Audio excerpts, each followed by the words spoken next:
All right, volume of cubes and prisms. The volume of this rectangular prism is 150 cubic millimeters. What is the value of G? So we already know this is a rectangular prism because it tells us.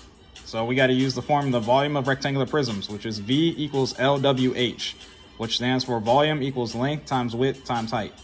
So over here, we got our length, which is 10 millimeters, our width, which is 5 millimeters, our height. We don't know our height, but we do know our volume, which is right here, 150 cubic millimeters. So the way we got to solve this is substitute in what we do know to find out what we don't know. So V, we know the V.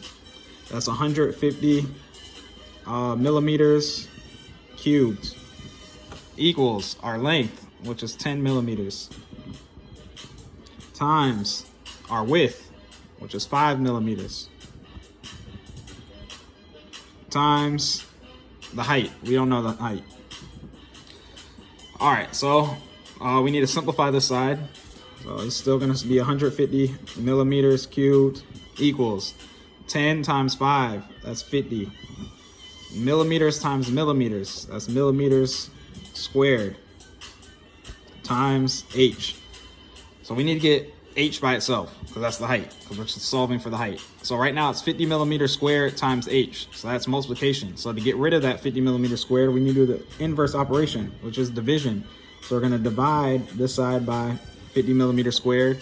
If we divide one side by 50 millimeters squared to keep the equation balanced, we got to divide the other side by the same thing. So 50 millimeters squared, that's going to cancel out the 50 millimeters squared on the right side, so you're left with H. On the left, 150 divided by 50, you should just know that, that's 3.